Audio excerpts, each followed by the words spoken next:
Robyn Lock, welcome to Hobby of a Lifestyle. How are you this morning?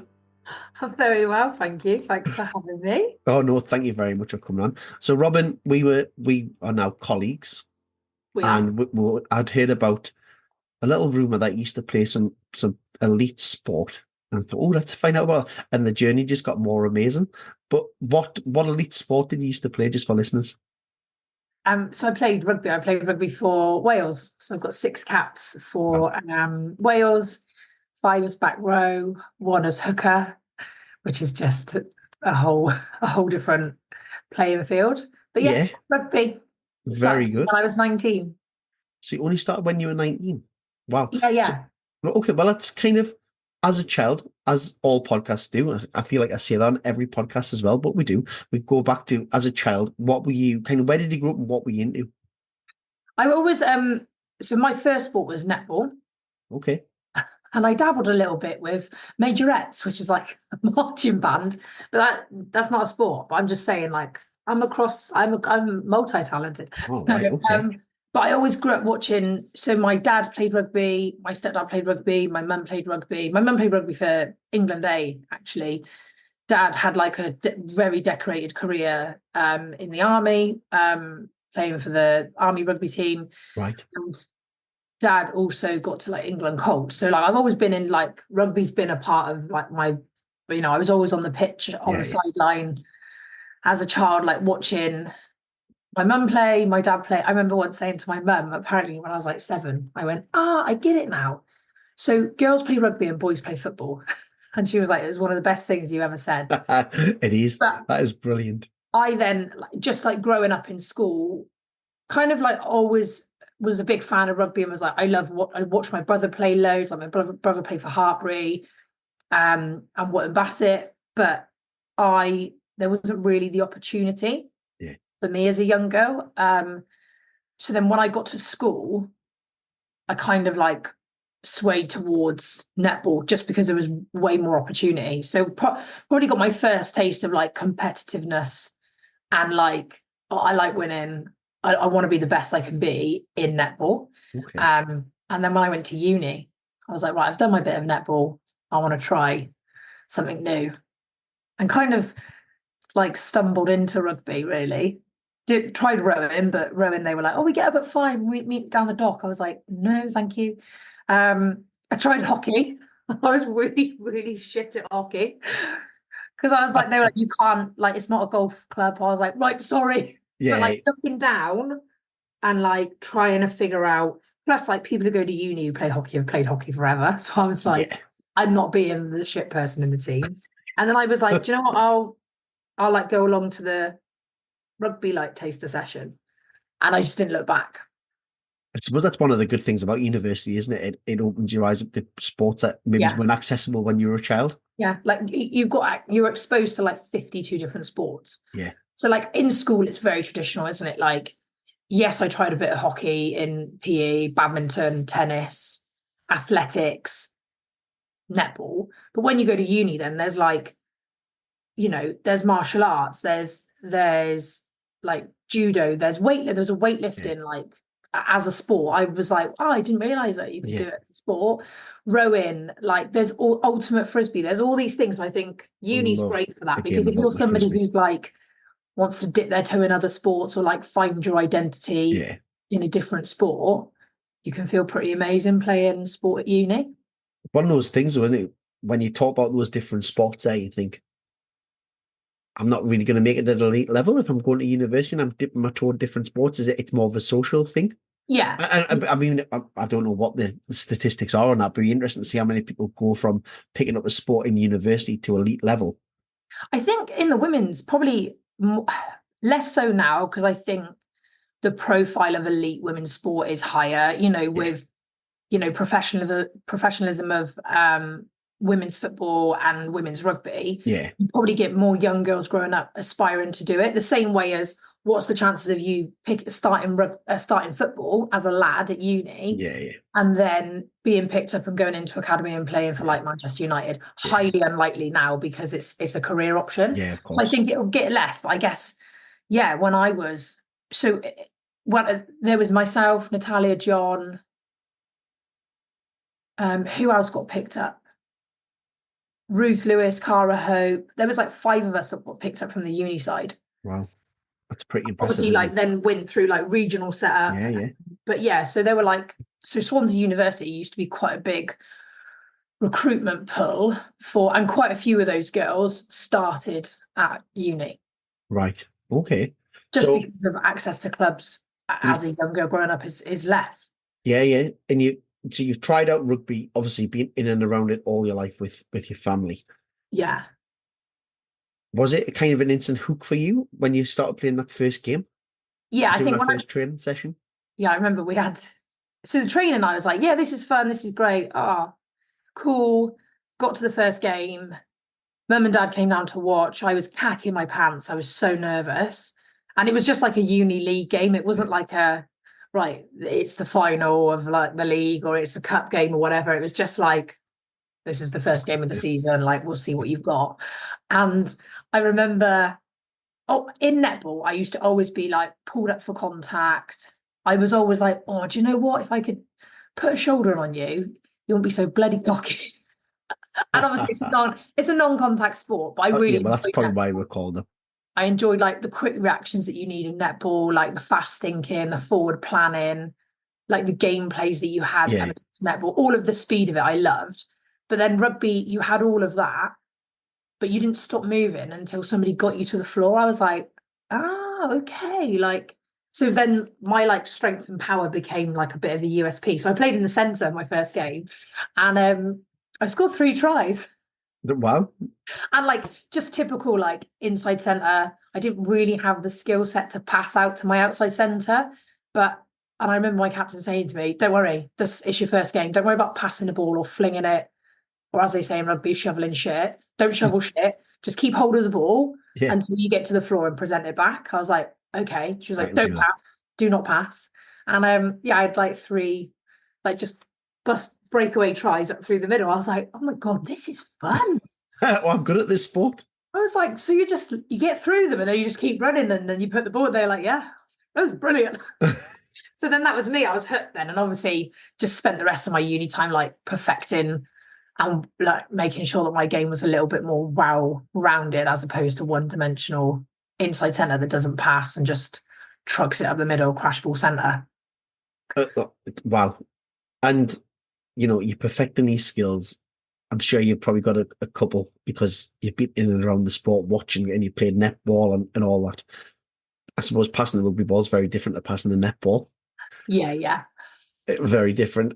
At what point during that university kind of season do you start going, I don't just want to play for the university, I want to play for a local club? Or is there a coach coming to you and going, actually, what is Robyn? You're actually talented. Why don't you come and join a local club? Why don't you move to this level? Yeah, so actually it was she was my Shuan. So she was Shuan Lillycrap. She's like 50 plus cap player, Right. captain Wales. She now coaches the under-18s women's side for Wales. She's amazing. But also I played rugby alongside her. So she's been my captain for my club. She's been my captain when I played in Ospreys. But she also became the uni coach. Right. But she didn't become the uni coach until I was in my 3rd year. But she had just, I think she just, when she came to watch like that around the first games, she just left uni. She graduated, but she was kind of still working at the uni. So she just came down to watch the game. And I remember her saying to me, oh, where have you played before then? I was like, oh, I haven't. And she was like, right, you need to come to my club. You need to Real. come and play in Neath. So I pretty much from my first game, I wouldn't have probably seeked it out myself, but Yeah. because like I just guess with like that kind of uni tribalism, even though you graduate, like even to this day now, I'm still interested in what the Swansea Uni rugby team are doing and how they're performing. So I think there's that tribalism. So to have then those graduated girls who, Shuan grew up in Wynarloedd, so she knew Swansea rugby landscape really well. Yeah. And for her to say, right, come on then, you're gonna come and play for Neath. And then so I played club rugby and I played uni rugby. So I was playing on a Wednesday and a Sunday. And then I just loved it so much. I think before I went, right, I want to play for Wales or I want to play for Ospreys, the region. I was just like, I just really enjoy it and Yeah, I'll soak it all up. And I think that was probably what allowed me to get so high, was that I was just like, just worry about enjoying it. yeah, yeah. And then all the other stuff will just follow, because you'll get better, you'll become more skilled, you'll become kind of smarter in the game, more established as a player yourself. And Yeah, I was just worried about loving it and enjoying it. And, with rugby, there's quite a big social side of it as well, which I'm quite a sociable person. So that suited me massive. down to the ground. So yeah, I probably didn't, and I never really, I was surrounded by girls and women who were in the Welsh setup and played Yeah. at an elite level. So I think I learned a lot through them whilst I wasn't in the setup. But yeah, at Yeah. what point when you're playing alongside these women who are in the elite setup, and you're talking about they're just soaking things up, being a sponge, enjoying the moment, enjoying the kind of journey that you're on. But at some point, there must have been a turning point where you've went, I'm actually playing alongside people who are at elite level. Yeah. I back myself against those. When do your aspirations go from actually I just want to enjoy this now to okay, now I want to go and represent the Ospreys because the Ospreys represents an opportunity to get into the Wales national team? Do you know what? It was when I trialled for the Ospreys and I didn't get in. And Okay. Alan Flowers was our coach and he was really sweet. Like he was like, look, like I remember them saying to me, like, Robyn, you got to hit that ruck. And I'm like, I don't know what a ruck is. Like, why am I here in this trial? Like, this is crazy. And he said, like, you've got it. You need to, there's a lot more you need to learn about the game before Okay. you can kind of sit in that regional shirt. And he was like, but keep turning up to training, keep doing what you're doing. And then obviously I kept playing and stuff. And then people just started to be like, because I'm English, grew up in Swindon, so I had to wait for Welsh residency. Right. Okay. And every year people are like, are you Welsh yet? Are you Welsh yet? And I'm like, Are you no, Welsh? Yeah. I've got 2 more years until I'm Welsh. And they'd be like, oh, hell. And I remember the Welsh coach, Roland Phillips, who actually brought me into the squad. So I'd always be very grateful for Roland. I played rugby with his daughter, Caris Phillips, who's an unbelievable hooker. She plays for Harlequins and Welsh. Caris is one of the most skilled front row I've ever seen in my life. She's Wow. brilliant. But I played with her, and he would come down to the games and he'd be like, "When are you Welsh? Talk to When me." are you He's like, Welsh? "Have you got Welsh blood?" I'm like, "I'm really sorry, I haven't. My mum's English, my dad's English." He's like, "Right, okay." So it's residency. He was like, "Okay, when did you come to uni?" And he really like talked to me about it. And I was like, Um, "Oh, like you're not just having a joke. Like you actually think I've got it." And so from then on, I was like, ah. And then unfortunately, when I was 21, I was at uni. I was going into my third year. I was I became quite unwell, and I was actually diagnosed with lymphoma, Hodgkin's lymphoma, which is a form of blood cancer. And I think so. Then through my diagnosis, they were like, "Look, you've got to move back home. We'll transfer. You can't stay at Swansea Uni." My mum was living in New Zealand at the time. She came to look after me, and they were like, you need to go through treatment. You can't play rugby because there's too much risk to rugby in yeah, terms of yeah. a lowered immune system, playing outside in the mud. Like it's full contact with other girls, like your body will be weakened. You can't play rugby. And I think the minute someone told me I couldn't, I was like, yeah, because the next time I play, I'll be playing for Wales. Like that's why. Like, Really.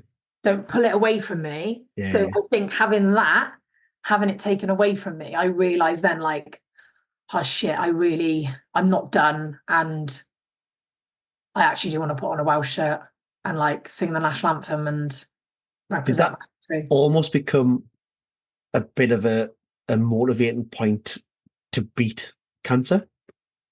Yeah, it definitely, and I don't know whether I probably like actually after having the all clear and going through my treatment and now being fine, I had to do a lot more work on myself, like in terms of like my psychology. And there's moments of that year that I just have no memory of. And my sole focus was to stay fit and healthy and strong for rugby. And then having chemotherapy and trying to beat cancer and like having a relapse scare was all just like a bit of a side story. Like I was like, am I? I think it kind of shows a mental fortitude, the fact that you look at it as a bit of a side story towards getting towards those Welsh caps. But, Yeah. you know, I think I about just this. couldn't, yeah, I couldn't be the girl that went off for a year to have because she had cancer, and oh bless her, she's come back, and before she was ill, she was this unbelievable player, and she was on the road to getting into the Welsh setup. I was like, that can't be my story. I can't have this thing that's growing inside me dictate to me what I'm going to do in my life. I was like, nah, you're actually like, welcome to my show. Yeah, yeah. You're here for a bit, then you're going to go because you're doing my head in. But by the way, whilst you are here, here's what I'm focusing on. It's like, and I remember getting the all clear and then coming back to rugby and going into the regional sevens like setup. I think it was like 4 or 5 months after I'd like had my pick line taken out. I had this like really cool buzz cut. I was like slim and ripped, which I'm not anymore, but I was like, and I remember playing, and it was just a training session, but we were playing touch, and I was playing, and Shuan looked at me and she was like, Lockie's back. She's like, this is unbelievable. Like, how did you have cancer like in your body 5 months ago? Like, and now you're back, and like you're like running past everyone in fitness and things like that. But I also hadn't been beaten up playing rugby for a year. So like everyone else was carrying aches and pains and injuries. Whereas I was like, pretty much had a year to I'm seeing, but then to be fair, you've probably been beaten up far worse.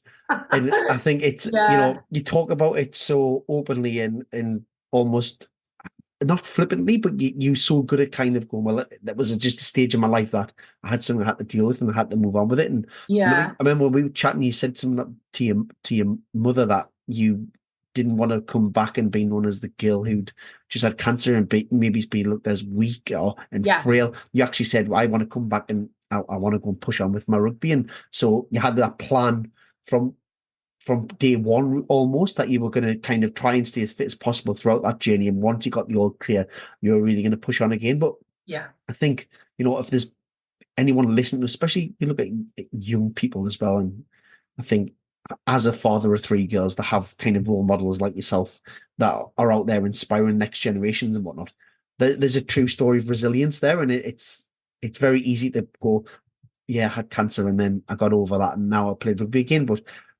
even if you talk about from the mental side of things as well, as a young lady who's probably, in the prime of her life, enjoying university and shouldn't have a care in the world, to be told, well, actually, you're going to have to leave uni. You're not going to be able to stay where you want to be. You're not going to play the sport. Yeah. How did you navigate and deal with that? Yeah, I remember my consultant, initially I went in because I just had shortness of breath. And then they thought I had TB, I had pleural effusion on my lung. Anyway, turns out he was like, oh, have you got any lumps or bumps? And I was like, eh. He was like, can I feel your neck? And he felt it, and I just felt him like, okay, like a doctor does, like, oh, right, okay. And I was like, oh, I don't like that. But I was still oblivious. I still thought I had tuberculosis. And I was like, 6 weeks of medication, and then I'll be right as rain. And then I'll get back to playing rugby. And don't worry, girls, I'll be there ready for pre-season and all this shit. And then my mum's best friend, my auntie Karen, came to see me in the hospital, and then she rang my mum and was like, you need to get over here. She's like so unwell. So like my fighting weight's about 75 kilos. No, it's much heavier than that now. I lie. I'd like to get to 75 kilos. Currently, right now, I'm a little bit heavier than that. But at the time, I was about 50 kilos. So I was tiny. Like, so me being like, yeah, I'll play on the wing. I'm slim now. It's me. But so I had I don't know, I just remember like being a little bit oblivious to it because it just was not on my radar at all. And then when we got to the scope of it, and it was in my lymphatic system, and it had spread into my lungs. So I was stage 4 Hodgkin's lymphoma. And I remember just saying, I don't know, I'm a bit of a sucker for a plan. I like to have a plan in terms of, have I got my shit together, yes or no? Like, against my own standards. So when he was like, look, it's cancer, I was like, okay, so am I going to lose my hair? he was like, well, you will have to have chemo and a side effect. And the reason why you lose your hair is because it attacks fast growing cells. So your hair, your nails, eyelashes, things like that will be impacted. I was like, and I just looked at my mum and I went, right, so we need to get headscarves. Like, and just was like, let's start making a list. Yeah. Mum was like, oh my God. And I was like, and am I going to die? Am I going to die? You're saying this, yeah. And he was like, well, lymphoma, we're really lucky about 25 years ago, because of donations, there's been a breakthrough in research. So the survival rates of lymphoma are really favorable. So, but obviously he can't be like, no, you're not going to die, because who knows? And he was like, and he did say to me, and if I'm a betting man, which I'm not, I put money on you being back on the rugby pitch, because you're healthy, because you're active. I think everything will you'll still be able to live your life, he said. And I looked at mum and I went, well, okay, so we haven't got to plan a funeral. Well, that's good. And my mum was just like, you were just in, like, I don't know, straight away into fight mode, which I think was a little bit detrimental. After I kind of finished my chemo, I had my PICC line taken out and I was like, right then, what happens now? And they were like, yeah, you just wait for a month and we'll see you in a month. And I was like, okay. So I just hang around for a month. And I was like, I was still in fight mode. So I don't think I'd ever properly processed it. Yeah. So it wasn't until I went back to uni and I was playing rugby that I was like, okay, I actually need to get some counselling and speak to somebody.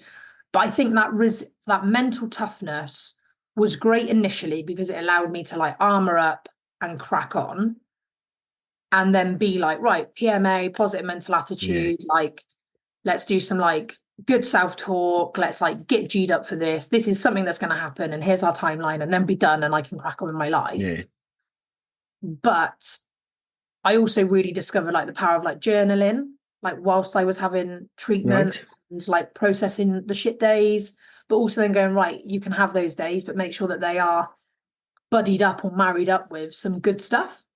Like every day you want to lie in bed and go, this was okay because this happened today, as opposed to like just going into this downward spiral of like cancer treatment, like medication, losing hair, feeling weak, like migraines, anxiety, which I had all of that, but I was like, I can't. So like when I talk about my story now, I may sound flippant but I just feel like I don't want to give it pay it no mind. No, I obviously I don't understand, but I can see why you might want to do that as well. It's been part of your journey that you've now left behind. And I think now I'm definitely okay to talk about it, and quite a big advocate for like, you've got to know you're normal and what's normal for you.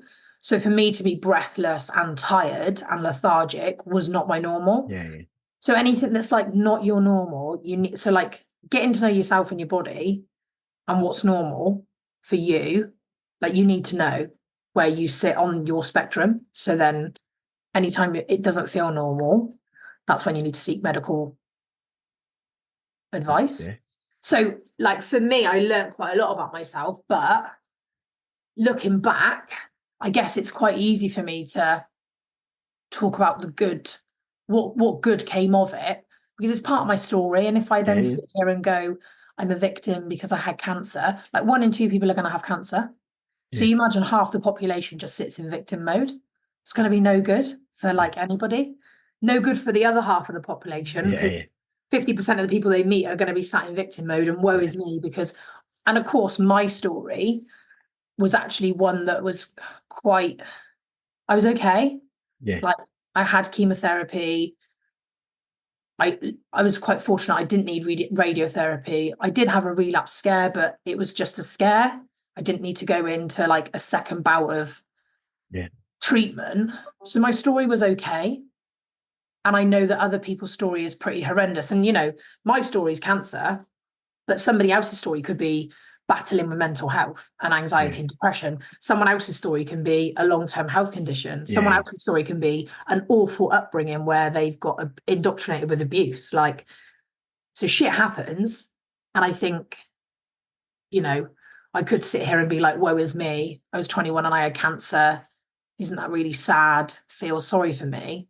But I also know some people around me who have got it far, far worse. And I'm like, so like if I wouldn't say I'd go back and do it all again, but also I'm glad that was my story as Yeah, opposed to other course. ways that it could have gone. No, So yeah, well, it's like pinch of gratefulness, but also like shit does happen, and your shit wasn't as big as some other people's shit. I say shit a lot, sorry. yeah, I mean, I'm not even going to bleep them out. I'm just going to leave them in there. Yeah, because the whole conversation would I'll be just like be bleep, bleep, bleep. bleep, bleep. No, no, and you know, thank you so much for sharing that part of your journey with us, because I do think it's really important to highlight. It is part of your journey, but as you say, it might help somebody else, or it might just highlight the fact that life isn't always easy, and it doesn't choose what age you're at either.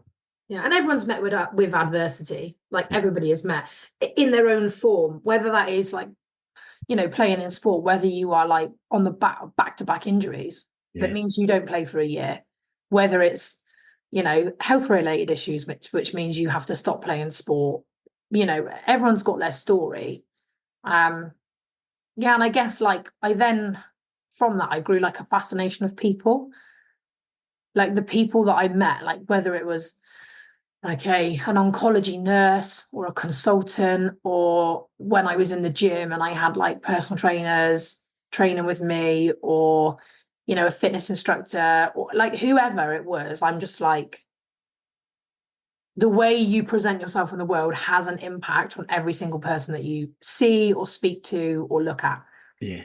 So and I'm so grateful for the NHS, and I think I really struggle when I hear people bash it. I'm like, oh, you have no idea what they do for people. Like, stop. But when like you just see people that are just there to try and make sure you're okay, whether they're speaking to you for like 30 seconds or whether they're there from day 1 to day like 80. So I think that I learned quite a lot about that as well. Like, oh, do you know what? How I show up in the world will really impact people around me. 100%. 100%. Yeah. I agree. Right. So we've done the hard part. We've said shitloads. Well, you have. I've just said it once. Let's move on. You have came back from cancer, and you are back at uni now. Yeah, went back to uni. But just tell people, by the way, because people will be listening to this going, oh yeah, she's into rugby, she's into sport. She'll definitely have done a sport degree. What was your degree in, Robyn? My degree was in marine biology. and my dissertation was on the protein content of barnacles. A mouse in a house or an elephant in a tent. That was Really? Don't ask me how it relates to anything. In the end, I started to spell, instead of barnacles, I would write branacles, because I was just so over my dissertation. They were like, you've got some typos. I was like, I don't care, submit it. Okay. I'm over it. And you are the person who pretends to be a dolphin trainer, aren't you? When she goes, oh yeah, I'm a dolphin trainer and I've actually got a degree. When I started looking at jobs, I was like, oh, right, jobs for marine biologists. I was like, okay, SeaWorld. No, I don't want to work in SeaWorld. Teacher. No, I don't really want to be a teacher. Post-grad, I was like, I ain't doing post-grad. So I was like, yeah, well, I also really enjoy sport. And I like, alongside my like academics, like my life was sport, whether I was coaching, like working with kids and like coaching kids, playing myself. So I was like, I love it. I might just go down that route. It's brilliant. It's brilliant. So you got back into the university team? Yes, I did. Playing club rugby again? Yeah. And I went back and I was like, do you know what? I'm going to come back and I'm going to run to be captain. So I got my captaincy.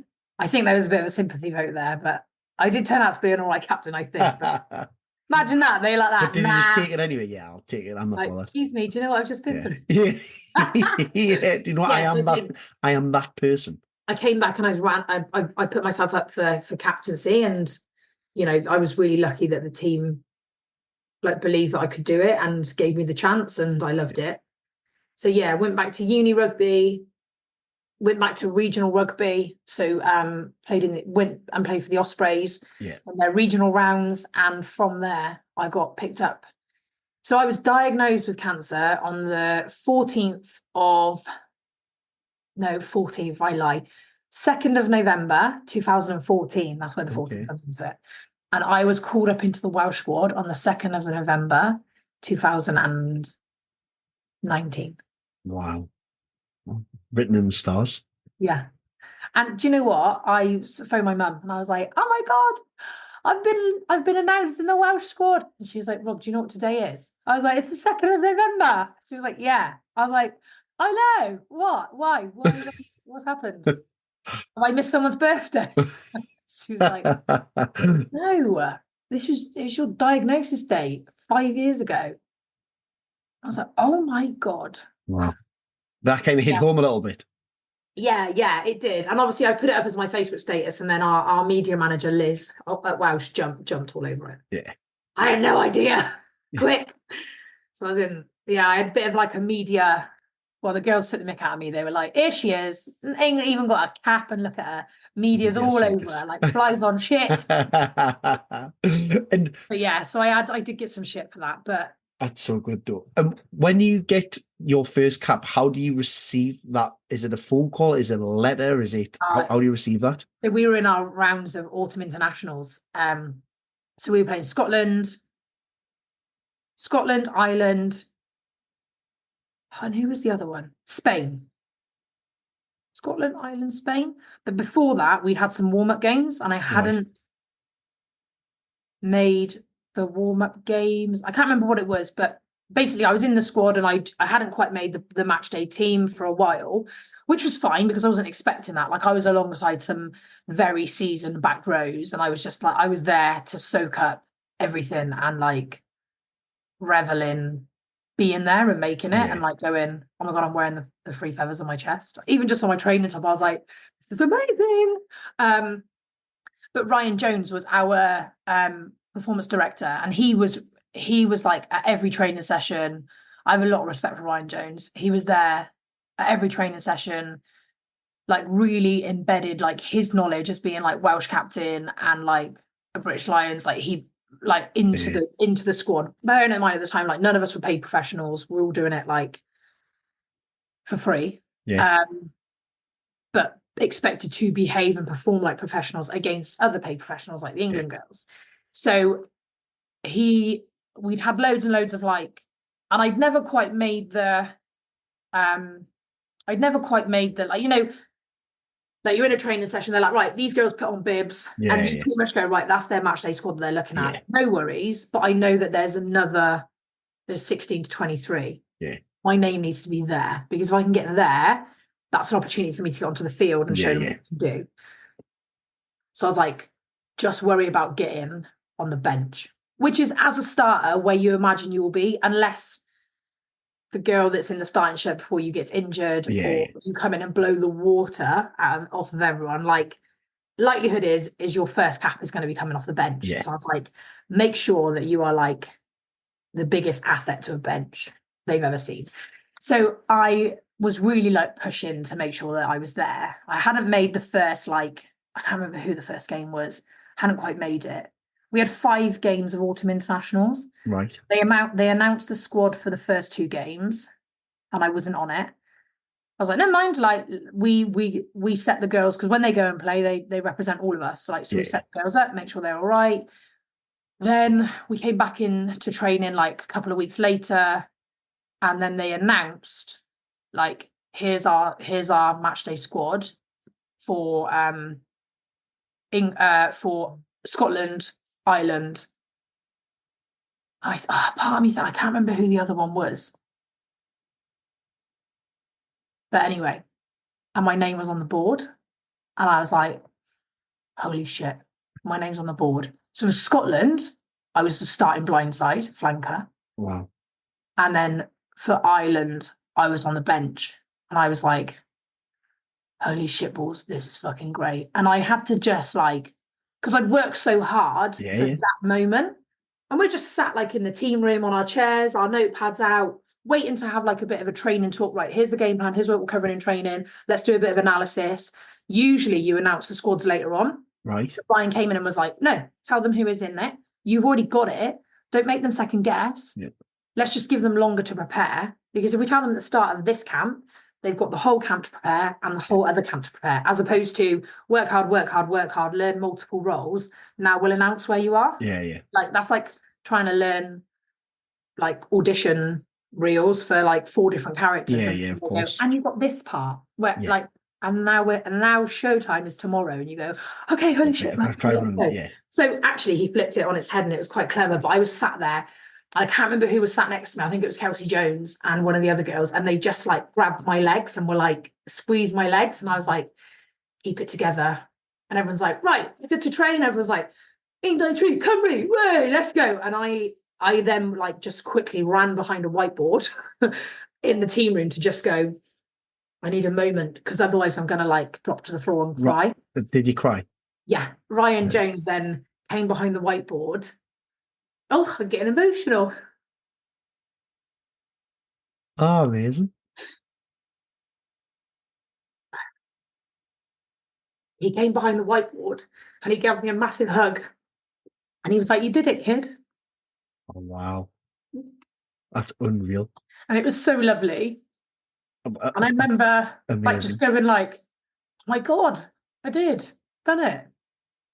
Yeah. I suppose that must be though. And I can imagine the whole reason behind the emotions now is the journey you had been on to get to that point is unbelievable. Yeah. And you'd already faced so much adversity and you'd already put a goal. And, it was 5 years after a diagnosis. It wasn't like, oh, you've came back and all of a sudden you've got it. There's been so much work in between that diagnosis to getting that first cap to going, no wonder it is an emotional roller coaster for you at the end of the day. Like, so the fact that you're getting emotional now, I think it also just highlights what it means to you. Yeah. And I think it's been a long time that somebody's gone, right, talk from point A to point now. So yeah, just wow. It was the best feeling ever. Was it? I can only begin to imagine what it was like to get a first cap for a country like that. Yeah. And my first start was against Scotland. The other team was Spain. That's who it was. The other team was Spain. Wow. So I come off the bench for Spain. I started for Scotland, and I come off the bench for Ireland. That's amazing. When I played for Scotland, the first 20 minutes, I got a turnover. I was like, yes, I belong here. Well, 100%. I mean, the fact that you got 6 caps, was it one of those ones that the more you played, the more you settled into that role, and it was like, I belong on a Welsh international now, and actually I can really push on. I don't know. I think the imposter syndrome stays with you. I think if you were to speak to some of the girls now who are like 20 odd caps, like the imposter syndrome is like real. And then I think, so I'd had 3 caps. No, I'd had 4 caps. No, I hadn't. I'd had 4 caps, because then we went into 6 Nations and then COVID hit. Oh. So COVID, I think, and then in COVID we had like changeovers of coaches. We did some work with Ollie. Oh, what's his name? Ollie Phillips. We did some work with him. He was amazing. Right. But then he kind of was like our mentor during COVID. Kind of someone dropped the idea to me, like, how do you think about playing a hooker? We've got a lot of back rows and we need more depth in the front row. And I think but I became a bit of a people pleaser and like, yeah, whatever you need from me. Yeah. And I ended up probably just falling out of love with it a little bit. Right. Having to learn how to become a hooker on my own in COVID. Yeah. It's like when it's such a technical position. I was like, what can I do? They were like, go down to the park and throw a ball at a tree. I was just going to say, is it target practice? Right, okay. So I did that. And I was like, but I don't know if I'm doing it right. Like, there's nobody here to tell me. It looks a bit funny. You need to do these drills to help. So I was on YouTube doing all this stuff. And so I think, so after COVID, then I had 1 cap at hooker. And then I kind of hung up my international boots in 2021. Right. And is it something that you miss? Is it something you want to go back to, even if it's not at international level? I've got babies now. I've got Flo, and I think because we weren't professional at the time, I was playing my club. Then I was playing for Gloucester, Right. And then the following season I played for Bristol. So, but I was working in Swansea, like as a manager role. Yeah. So I would work on a Monday, like 8 till 2, leave work, drive to Bristol, get back home, ready in Bristol for 4, full training session there. Probably won't leave Bristol until about 9:30. I'd get home at about 11:30, do the same thing again on a Tuesday. Yeah. Wednesdays, then I'd work late. And then Thursdays, I do the same, like get up back and forth to Bristol. Yeah. Saturdays was a game day. Up in Bristol was our home game. So I was then not being put forward in terms of promotional work, paid work, that I was like, and I was then trying to be a fitness instructor as well to try and make a bit of extra money to afford the petrol to get up to and I was like that, oh my God, I'm actually paying to play rugby. And then I started to really lose my love. And then I think that's where I kind of was like, oh, do you know what? I want to step away before I go, I don't care about rugby anymore. Yeah. So yeah, at the moment, I'm just looking after my body, staying fit. Teaching yoga. Enjoyed my session. Enjoyed that session the other week. It was good. Thank you very much. But also then, like getting into my CrossFit a little bit, but I'm also like, oh, maybe there is like this little scratch I need to itch when it comes to rugby. I'm not sure if it is rugby or whether it is something else. I don't know. Maybe this is where I go back to my majorette band, marching band days, and I become the best marching band barrelier person in Wales. I'm joking. I hope so. I'd pay to watch that. Yeah, but I've then thought about triathlons. I thought about adventure racing. Nothing's quite landed yet where I go, oh, and that's probably because I've got an 8-month-old. But 100%. It takes up all your energy. So it takes up all your energy. There probably will be a scratch that I need to itch at some point. But for now, I can look back on my rugby and feel very, very proud. 100%. Like my stories, everyone's got their own stories, which makes them go, wow, look what I've been through. And I feel quite blessed that mine is the way it is. No, thank you so much for sharing it, Robyn. Robyn, one last thing we ask everybody on the show is, if you could give someone one piece of advice, and it doesn't matter, it doesn't have to be related to sport, but what would that piece of advice be? Ooh. Put you on the spot. One piece of advice. Be kind, because everybody you see is going through something. Good advice. Good advice. Robyn, thank you so much for coming on Hobby of a Lifestyle. It's been amazing. I really appreciate your time. Thank you so much. Thanks for making me cry, silly man. Sorry. Sorry, but it's authentic. I know. And it's real. Right. So, thank you so much.